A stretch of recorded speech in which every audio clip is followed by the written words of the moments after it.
ये कहानी एक ऐसे युवा की यात्रा दर्शाती है जो डिजिटल दुनिया के जाल में फंसकर खुद से डिस्कनेक्ट हो गया है और फिर धीरे धीरे खुद को वापस पाने का रास्ता ढूंढता है।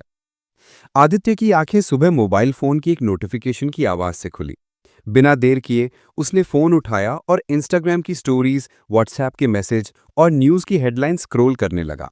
यही उसकी सुबह की दिनचर्या बन चुकी थी। दिन भर वो ऑफिस के काम, बैठकों और सोशल मीडिया के बीच ऐसा उलझा रहता कि शाम तक बिना वजह की थकान और बेचैनी महसूस करता।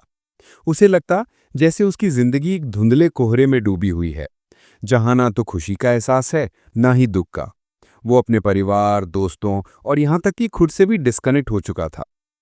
एक दिन ऑफिस में एक महत्वपूर्ण प्रेजेंटेशन के दौरान आदित्य अपने विचारों को सही से व्यवस्थित नहीं कर पाया। उसका दिमाग पूरी तरह से खाली लग रहा था। ये वो पल था जब उसे एहसास हुआ कि उसके सोचने समझने की शक्ति, उसका फोकस, सब कुछ धीरे धीरे खत्म हो रहा है।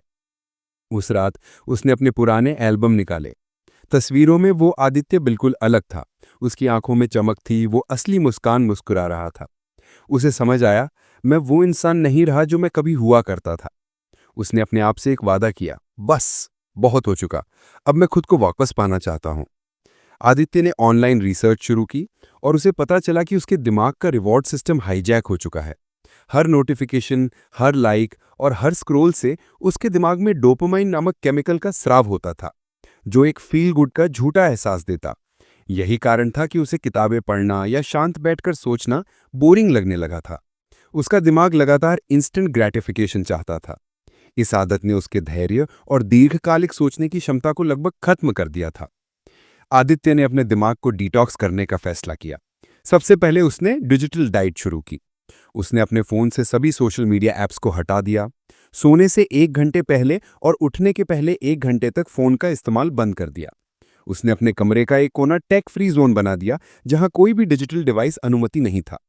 शुरुआत बेहद मुश्किल थी, बोरियत और बेचैनी होती, लेकिन धीरे धीरे उसने महसूस किया कि उसका दिमाग शांत होना शुरू हो रहा है। उसे सुबह की चिड़ियों की चहचहाट और हवा के झोंके का एहसास फिर से होने लगा। आदित्य को पता चला कि जंक फूड और शुगर उसके दिमाग में सूजन पैदा कर रहे हैं, जिससे उसकी एकाग्रता और भावनात्मक संतुलन प्रभावित हो रहा था। उसने अपनी डाइट में बदलाव किए। प्रोसेस फूड की जगह ताज़े फल, सब्जियां और साबुत अनाज को शामिल किया। ओमेगा 3 फैटी एसिड से भरपूर अखरोट और फ्लैक्स सीड्स खाना शुरू किया। पानी खूब पीना शुरू किया। कुछ हफ्तों में ही उसके दिमाग का धुंध साफ होने लगा, उसकी एनर्जी लेवल बढ़ गई और मूड स्विंग्स कम हो गए। आदित्य ने समझा कि नींद दिमाग के डिटॉक्स की सबसे शक्तिशाली प्रक्रिया है। रात की अच्छी नींद के दौरान उसका दिमाग दिन भर की गंदगी को साफ करता और नई कोशिकाओं का निर्माण करता। उसने अपनी नींद को प्राथमिकता दी। रात 11 बजे से सोने और सुबह 6 बजे उठने का एक नियमित शेड्यूल बनाया। सोने से पहले फोन और लैपटॉप से दूरी बनाई। अपने बेडरूम को शांत, अंधेरा और ठंडा रखना शुरू किया।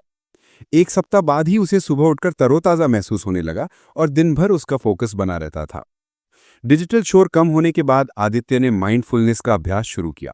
ये उसे वर्तमान पल में जीना सिखाता। वो रोज सुबह 10 मिनट ध्यान लगाने लगा, बस अपनी सांसों पर ध्यान केंद्रित करके। चलते समय उसने अपने आसपास की चीज़ों, पेड़ पौधे, आकाश का रंग, हवा के छूने का एहसास को महसूस करना शुरू किया। खाना खाते समय वो बस खाने के स्वाद, खुशबू और बनावट पर ध्यान देता। इस प्रैक्टिस ने उसके अंदर की बेचैनी को शांत किया और उसे अपने भावनाओं को बेहतर तरीके से समझने में मदद मिली। जैसे जैसे आदित्य खुद से जुड़ा, वो दूसरों से भी जुड़ने लगा। उसने एम्पथी को फिर से जगाया। दोस्तों और परिवार से मिलते समय वो फोन को दूर रखकर उनकी बातें पूरे ध्यान से सुनने लगा। उसने सामने वाले की भावनाओं को समझने की कोशिश शुरू की, न कि सिर्फ जवाब देने पर ध्यान दिया। उसने महसूस किया कि उसके रिश्ते मजबूत और अर्थपूर्ण हो रहे हैं। उसकी बातचीत में गहराई आ गई थी। कहानी का अंत आदित्य की एक नई शुरुआत के साथ होता है। अब वो पहले जैसा नहीं रहा। उसके अंदर स्पष्टता, शांति और खुशी वापस लौट आई है। अब वो टेक्नोलॉजी का गुलाम नहीं, बल्कि एक सचेतन उपयोग करता है। आदित्य की कहानी हमें ये संदेश देती है कि हमारा दिमाग और हमारी खुशी हमारे अपने हाथों में है। असली डिटॉक्स सिर्फ दिमाग की सफाई नहीं, बल्कि आत्मा की सफाई है।